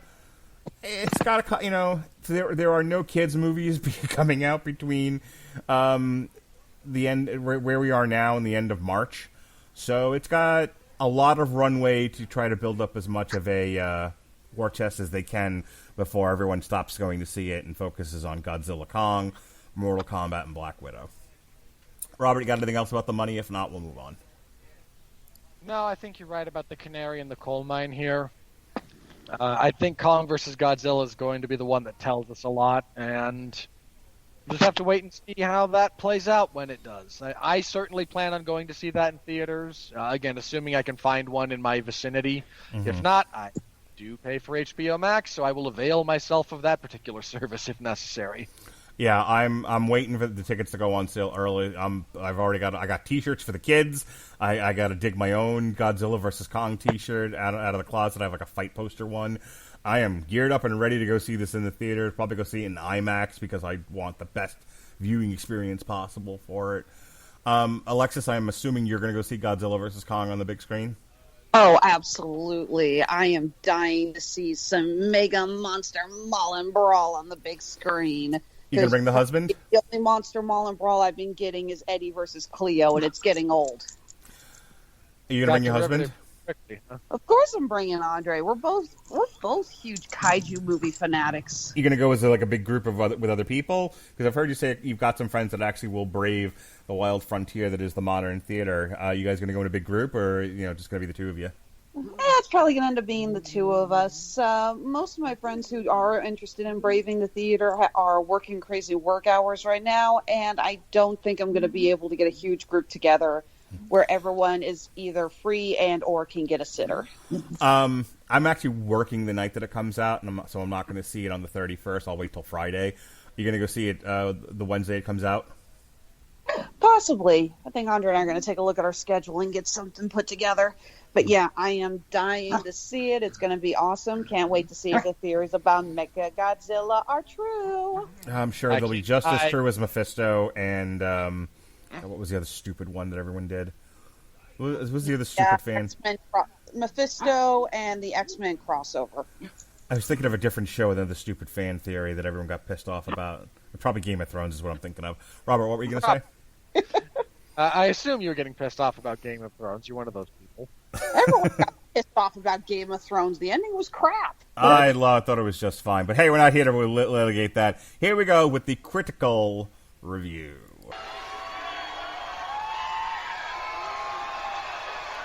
Are you ready? No! I said, are you ready? No, God! No, God, please, no! No! No!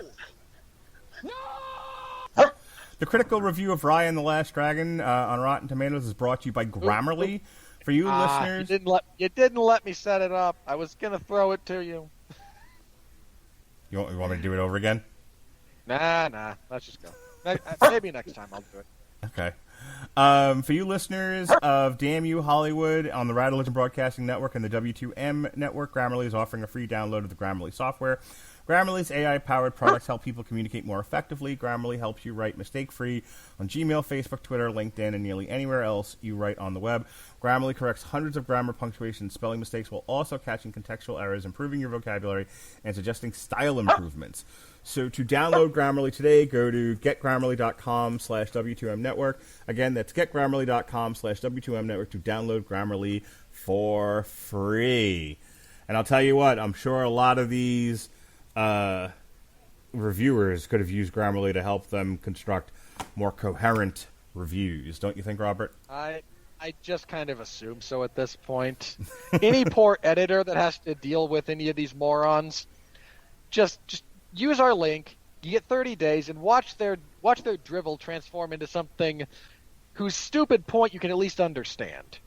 So where this stands right now on the tomato meter, which for the dummies out there, Rotten Tomatoes didn't review and rate the movie. This is an aggregate score combined of all the people who submit reviews on Rotten Tomatoes.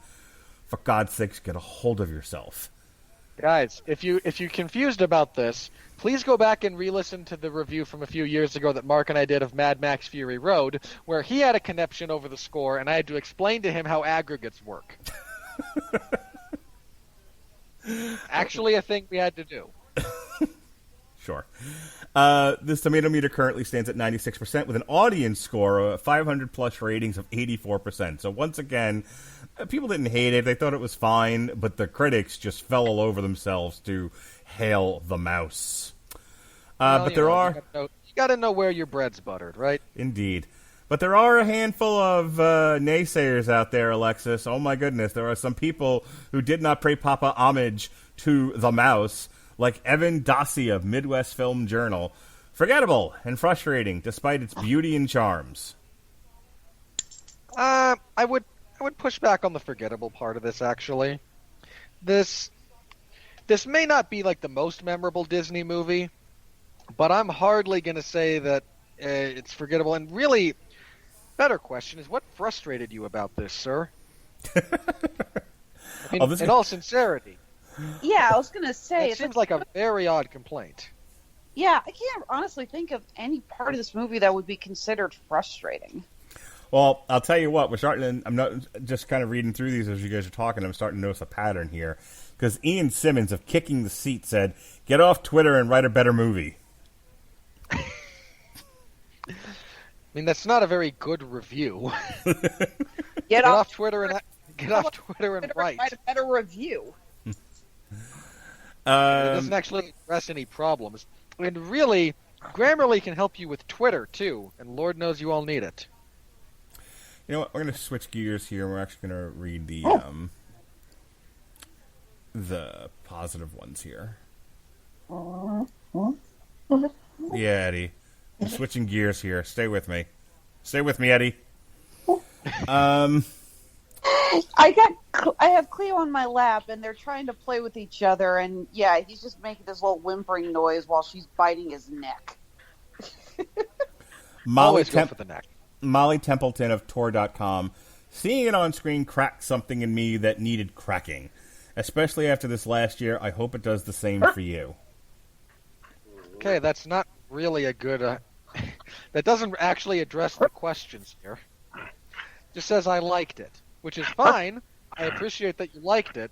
But if the sum total of this is, well, with the looming specter of the pandemic and our slowly fracturing society, this really worked for me on an emotional level, is context, not a review. All you did was give context, not actually review the movie. So kudos, I suppose.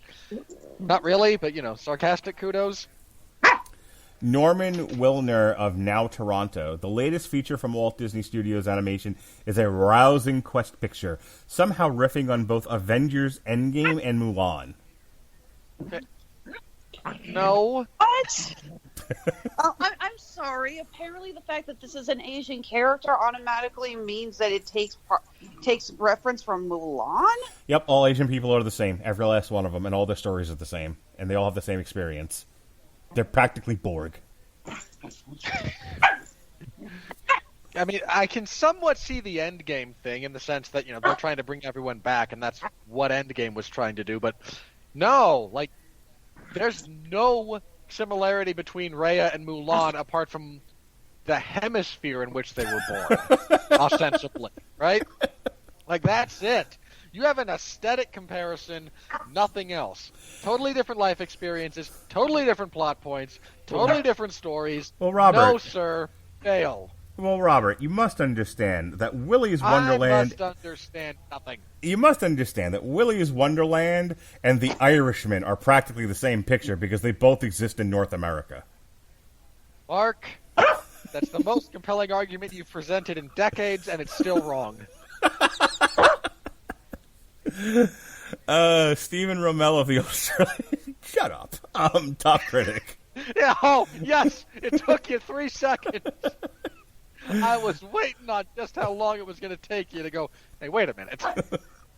I left the cinema thinking the world is not quite like it is at the end of this movie, but we all might be happier if it was. Again, your Kumbaya experience is not a film review. Moron. Okay, so this person is desperately trying to be invited to the party and get more Twitter and Instagram followers. Melissa Leon of The Daily Beast. Raya and the Last Dragon boast an all Asian cast. Breathtaking visuals. This gets better. Hang on. Okay, so hang on. After each point, stop and give me a brief sentence to respond. Okay. Raya and the Last Dragon. I said after each point. Sorry. Not each word. Oh, wait, we're not doing reffing? Raya and the Last Dragon boast an all Asian cast. No one cares. Breathtaking visuals. True. And a beloved Star Wars icon at its center. They drove that woman off Twitter, you asshole! That is just a load of crap. I'm sorry. I cannot believe that they brought that up. Look, if the guy who... Okay, let me start with the following. Hey, just in all seriousness. I thought the way Kelly Marie Tran was treated on social media was abhorrent. Okay, sure. Let me start with this. Okay, was abhorrent. Should not have been. No one should be treated that way. No. Eddie agrees. Eddie agrees, and he has now adopted the moniker of world's cutest. What do you call that? World's cutest social Dog, advocate. move on. Now, right now, he's just demanding that he gets the world's cutest squeaky toy away from his sister. Well, then he is the world's cutest hoarder of toys. We'll go with that. He's just the world's cutest hoarder. I'll buy that. But the point being, neither that character nor that actress are beloved Star Wars institutions. If the guy who plays Jar Jar Binks shows up in another thing, you're not going to attach that to him, are you? Still waiting on that one-man show that he's been promising he was going to put together about the experience. Hope he does. That poor guy. Yeah, no, Jar I didn't want to see that. Ditto, actually. Look, Jar Jar's a terrible character, but that's not the fault of the actor. No, it's the fault of Lucas. Mostly, because he's George Lucas. I mean, poor Jake Lloyd. So this only gets worse, guys. I finished making a point here because, first of all, the obvious. There are a lot of characters in those last three Star Wars movies, and Rey is not everyone's favorite, but she's some people's favorites. The girls, the little girls like her, so on and so forth. Fucking nobody likes Kelly Marie Tran. Nobody gave a shit. Nobody. Yeah. It actually took me a minute because I had completely forgotten she was in that. Now, I've seen her in some other stuff. She is a very good actress, and I agree with Robert that what she got after Last Jedi was completely undeserved, and everyone who harassed her on Instagram should freaking get crabs. Yeah, this is not an assessment of her acting, nor am I even making a judgment about her character in the movie. I don't want to relitigate The Last Jedi, and we talked about what she does at the end and how stupid it was. But again, not her fault. She didn't yank the camera away from Rian Johnson, this is what we're doing, motherfucker, and ran off and did something crazy at the end of the movie. And then just go with it. She's Asian, so what can we do? This is entirely about this reviewer's claim that actress and character are beloved by Star Wars fans, buddy. They ain't. Frankly, when you talk about beloved Star Wars characters, I'm sorry. I've admitted that I love Force Awakens. I tolerate The Last Jedi, and the less said about Rise of Skywalker, the better. But the characters introduced in those three movies are not going to be considered beloved anytime soon. So when you say beloved, I'm thinking, what? There was Mark Hamill was in this. Harrison Ford. Right. That's where your mind goes. It does not go to these new characters who were introduced in the sequel trilogy. Jennifer Heaton of Alternative Lens. Robert, first of all, dearly beloved Alexis Hejna, apologize to me in advance. And your dogs get in the foxhole, because I think this is going to make Robert Winfree go nuclear. I think sometimes I'm wrong about that, but but. Everyone get ready for the mushroom cloud, because I think it's coming after that build-up. Watch me have nothing to say. Jennifer Heaton, Alternative Lens. This is easily Disney's most adult movie since its first... Bull. Wait. Hold it in. Hold it. Grab it. Grab something. This is easily Disney's most adult movie since its first renaissance. I'm going to keep going. Often evoking the bleaker spirit of Mulan and the Hunchback of Notre Dame. The floor is yours, Robert. The floor is yours, Robert Winfree. Okay. Let's start out with, I'm going to give this moron just enough credit to assume that they're excluding Pixar films. So I will, for the sake of, in good faith, I will exclude Pixar films from this discussion. I could forgive you, stupid person, for not having actually seen Meet the Robinsons, by way of example. I could forgive that. It's not a terribly well-known or well-liked film. Okay. You then have to understand, however, that if you're going to make a stupid claim like this is easily, as in you don't have to think about it, and it won't, and any amount of scrutiny will support your point rather than disprove it, you have to actually be willing to go through the catalog of lesser-known Disney films. And your claim is found wanting on every possible level. Moreover, if you're going to how in the blue hell is Mulan dark even for a Disney film? It isn't. It's not bleak. What? Your hero has a very down moment? The bad guy gets close to success? No, to say nothing of the Hunchback. Like, okay, Hunchback is by far and away the only, like, Disney movie that is explicitly for adults. That is a movie only adults will understand. But if you look at the Disney catalog since then, you have I'm going to bring it up again, I'm going to bring up Meet the Robinsons, which is all about a desire for family and understanding that the better days are ahead. That's a very... there's a lot more to that movie that speaks to the nostalgia and the thought processes of an adult than a child. Kids grasp that movie very, very easily on base points, but they miss the actual emotional heft of it. There's Treasure Planet, which, again, not the most popular movie, but is not a kids movie in the way that you are trying to say this is the most adult Disney film. Treasure Planet is much more an adult-aimed story than a kid-aimed story, in some respects to its detriment, if we're just going to talk about its box office returns. And ultimately, again, your claim does not hold up to scrutiny and is not accurate. Shame on you. I love the sheer arrogance of this claim that without your own even approximation of due diligence, my experience alone makes me able to say, this is the most adult Disney film, and it harkens back to the golden age of Disney films that were moderately successful but adults loved. Get bent, you pontificating jackass. Speaking of pontificating jackasses, Victor Stiff of That Shelf. Raya and the Last Dragon reminds us how memories of those we've lost still strengthen and guide us in times of need. Amen. Okay, I threw that last part in there. Sure. Whatever. You can come out of the foxhole now, Alexis. Yeah, I was about to ask that. Can I come out now? No, smack. All clear. Oh, okay, no. Wait, sorry. One more for that other jackass. Okay. Zootopia.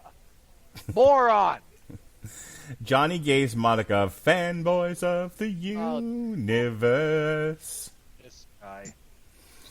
It more than qualifies itself as a new Disney masterpiece. A surprisingly mature exploration of grief and loss that's also a total sensory experience. Okay, hold on. I've got to just throw this out there for people. This is not a thoughtful meditation on grief and loss. Grief and loss are a motivation for our character, for our protagonist. She is motivated by those factors. The movie itself is more about fractured society than it is about grief. To its detriment. Hang on. Trust in grief and loss.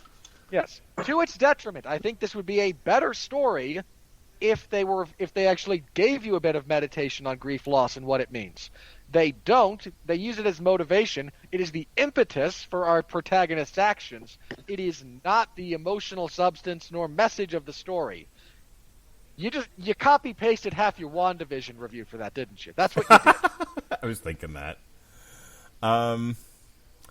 Andrea Thompson of A Real One's Own. Such sorrowful yearning dominates. Oh. Even obscuring the colorful, dangerous, and always stunningly beautiful world. You majored in poetry in college, didn't you, you tart? Oh, God. You could not have made that more purple if you tried.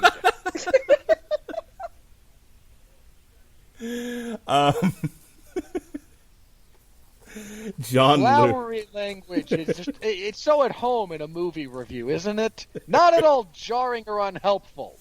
You're providing a service, dickhead. John Lul of the Straits Times, Singapore. It is street food, dressed up as restaurant style. It is cleaner and less likely to cause offense, but it is no longer street food. I'm not sure the metaphor holds here, what he's going for. Feels like he kind of latched onto that one and didn't really noodle it out all the way through, because I don't think it holds up. Then again, and as one brief disclaimer, street food might have a different connotation for that part of the world than it does here. I kind of get what he's going for, but I don't think it holds. There might be enough nuance in the differences of how the word is used to make that more appropriate for his audience. Minor disclaimer. Aja Romano of Vox, top critic, Red Star. Oh, not Vox. I wouldn't piss on that thing if it was on fire.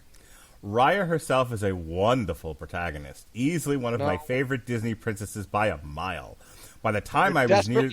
Hold on, you're desperately trying to get included into things and or fetishizing the protagonist. Stop it.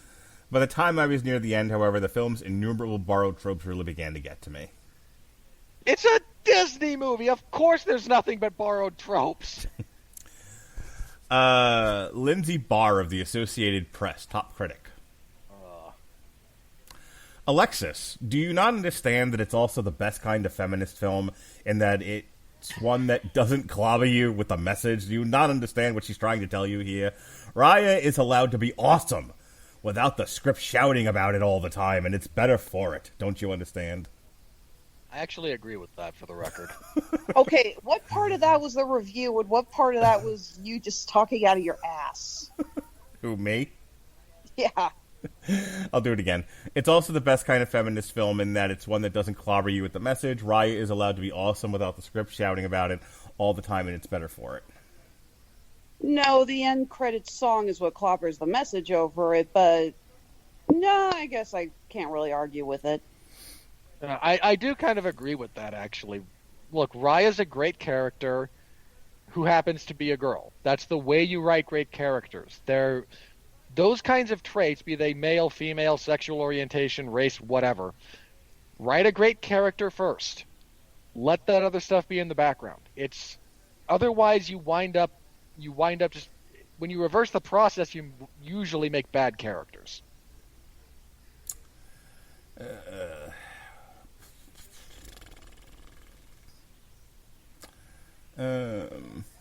John Serba of Decider. This is a thoughtful film and an exciting one. Thanks, John. I mean, at least that's a somewhat useful review. I will, hang on. As a minor, if I do have a gripe with this movie, and I'm not entirely sure how I would fix it, I'd have to go through the movie with more of a fine-tooth comb. This thing's 2 hours, and I'm not sure it needed to be. For whatever that's worth. Emily Wheeler of Emily Wheeler Movie Ops. Raya's only downside is Disney's self-imposed limitations. That's a bizarre way to structure that critique. I don't really get what they're pointing out. I'm actually going to go to the full review here because I don't understand what the hell she's talking about.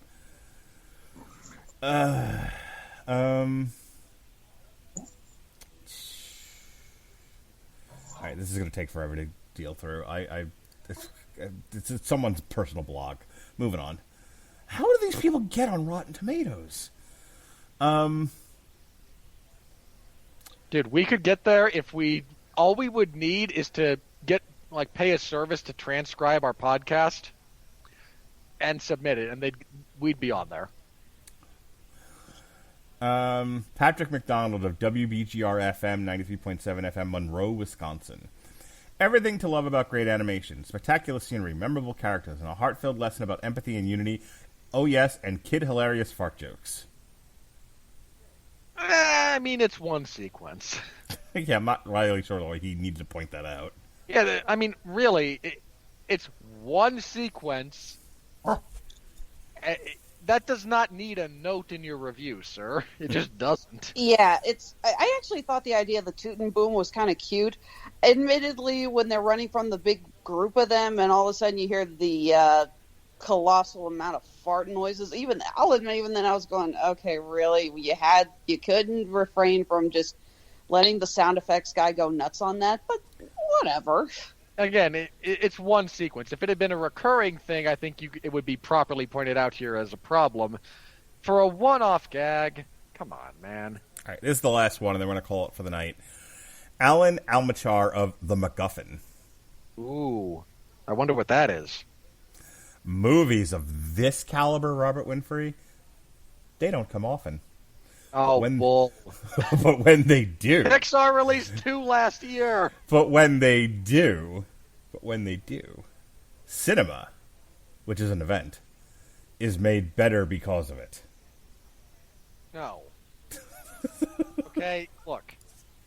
This is a fine movie, and I don't mean that to steal Mark's thing. I mean it as a compliment. It's gorgeously animated. It touches on the right kinds of themes. It's not stupid. It's not overly self-indulgent. It's a perfectly serviceable, higher-end Disney movie. Not tip-top, but better than average. And it's not the saving grace of artistic cinema in 2021. It's just not. Buddy, I suffered through 13 hours of someone's event art piece. You, sir, know nothing.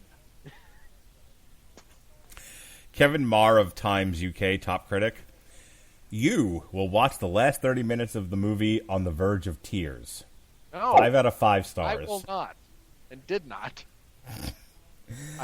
Neither will not and did not, sir. Who are you to dictate my emotional responses? I will not eat green eggs and ham. All right. Tomorrow, myself and Chris Bailey will be reviewing AEW Revolution and that fantabulous explosion that capped off the evening. Your podcast is probably going to have more of a bang than that match did. I'll tell you what, the best part of that was watching it live and recording it with my son as we both sort of looked at each other, looked at the television, looked at each other, and then I just blurted out Happy New Year and he fell over laughing. And then have you seen some of the stuff that's come out of this? I know Kenny Omega's pissed. Hang on, no. I don't just mean that. Okay, what? Like, sure, Kenny Omega's pissed. He's useless. It's not the point. You know, that company went on a tirade across YouTube, Twitter, Facebook. And I know Tony Khan was like, "What do you expect us to do? Really blow him up?" And like, wow, is that not the point, you man-child? No. Like, there's that. Then them saying, no, it's part of the angle. Kenny Omega's a terrible engineer. Right. Okay, then why did you subsequently demonetize every YouTube video even reviewing this? They went on a tear through that. Any alternate commentary, even if it was just watch-along stuff with no video, demonetized / struck. Any Twitter clip, any Twitter joke about it, DMCA'd. Anything. These unbelievable hissy-fit-throwing man-babies couldn't take the L because Kenny Omega's self-perception is almost on par with the giant ego he portrays on television. How dare something he be involved in not be the very best? Made me and my son laugh hysterically. And there's audio recording of it. For the record, which you will see not a penny of because of how you titled that video, by the way. Also, for the record, put the belt on Eddie Kingston already, you damn cowards. Robert, put away the soapbox. No, it's pro wrestling. Everything's done. Yeah, but for a movie that we all thought we weren't going to have a lot to talk about, this review is already well over 2 hours long.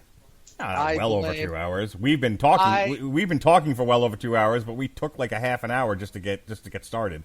We're at the 2 hour mark. I blame Mark's decision to read through the names of Southeast Asian pop artists. I have plenty of lists I can read from if we want to keep doing that. Tomorrow night, myself and Jesse Starcher will review A Day to Remember. You're welcome. And then, hey, Alexis Hejna is going to be back. It's going to be me and her. We're going to be doing a Damn You Hollywood for SpongeBob, a sponge on the run. And don't feel like you're left out, Alexis. I have a special intro ready for you as well. Are you excited? Is this the movie that your daughter said, I think this is causing me to lose brain cells, right? That's the one. This is what happens when I am the go-to animation person for this network. Yeah, you are. Woo! Look at you. That's right. Squeak away. Yeah, I think I'd be more entertained listening to Eddie just try to destroy his stuffed octopus. Speaking of being more entertained, myself and Alexis Hejna did a comic strip for Extraction, which was based on the graphic novel See You Dad, which we also talked about, which was written by Andy Parks and developed by the Russo brothers, who you know from the Avengers movies.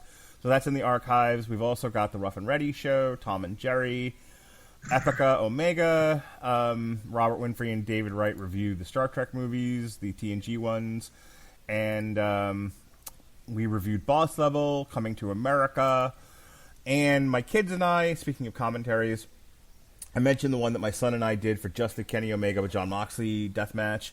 My kids and I did a commentary for the 1992 Tom and Jerry movie. So that's up in the archives if you want to hear my kids scream at the television, which is, fun for an hour and a half. All right, Alexis, go ahead and do your plugs. Sorry, I just had to take a break there. Eddie insisted I play tug of war with him, and Cleo said, oh boy, I want to get involved. But rather than chomp down on the toy, she chomped down on my hand. Okay, you two, break it up. Sorry about that, folks. Honeysuckle Rose Creations, the intersection of geek and chic, where fashion meets fandom. Like I mentioned on last night's show, we are still waiting to hear from some conventions about whether or not we are going to actually be traveling this year. We just found out about a show down in San Antonio that has been canceled. We are currently in talks with OzCon. They want to do a virtual convention. We're going to take a look and see what that means for us and whether or not we're going to participate in that. Fingers crossed. In the meantime, our shops are still up and running at Etsy and Handmade at Amazon. I am currently working on some new projects. For those of you who actually tuned in early and you haven't wanted to put a bullet in your head from listening to us for the whole time, you may have recalled that I said I'm going to be working on a hairbread inspired by this movie. That is still the case. I'm going to be working on that as soon as I can get my computer out and keep Cleo from trying to bite the cord. Already had to replace my phone charger with this dog. Robert Winfree, go. This coming week, Mark and I will be releasing. We're going to record it and then release it at a future date. Our review of The Irishman. Oy. Because this is the only movie Mark could think of to release on St. Patrick's Day. I'm smart. He already mentioned some of the upcoming movie reviews. We have reviews coming later this month for, we have TV parties for WandaVision, for the Netflix anime series Pacific Rim The Black. This past week we reviewed something. It escapes my mind at the moment, but you can find what we reviewed last week. Most weekends I cover MMA in the MMA zone of 411mania.com. This last weekend was UFC 259, a frustrating event. Intermittently awesome, intermittently heartbreaking, and intermittently boring. But when you have 15 fights spread out over about 8 hours, 3 of them title fights, well, who'd have thought? So you can find my full review of that particular event on the podcast that I host, as well as my written review. I host the 411 Ground and Pound MMA podcast, your weekly look into the wide, wacky, wonderful world of mixed martial arts. This last week was, again, a review of 259, a preview of the upcoming event, and talk of the news, because why not? There was actually some news to talk about, so we talked about it. I will be doing that again this weekend. Saturday, UFC and ESPN Plus 45. Finally, the return of Leon Edwards. Poor man's been out almost 2 years at this point. He last fought in 19. I forget when in 19, but he missed all of 2020. Anyway, you can find me covering that. Fridays I cover WWE SmackDown in the Wrestling Zone of 411 Mania. Come by, laugh at how hilariously bad my coverage is, and tell me I'm a stick in the mud for potentially pointing out that the extreme to which they took Apollo Crews' character leaning into his Nigerian roots might have strayed into caricature. Robert, thought- Robert, we call you a stick in the mud already. Any new review is not going to change that. Yeah, but I'm either... It's different from professional wrestling fans because you can't win. What are you, Disney? No, you just can't win with pro wrestling fans. If I had said nothing about the fact that the man comes out now carrying a spear and flanked by men in military fatigues that he calls the Royal Guard. If I say nothing, I'm ignoring it. If I say something, he's just embracing his Nigerian heritage. And the character, the fact that I just said they've gone too far into caricature, which I think is a fair statement, prompted some of this. Just lets you know you can't win. Terrific. All right, folks. This review is now longer than the movie. We're done. D-U-N. Done. For Alexis Hejna of Honeysuckle Rose Creations, and from wherever the hell he chooses, Robert Winfree, I'm Mark Radulich. Be well, be safe, and behave.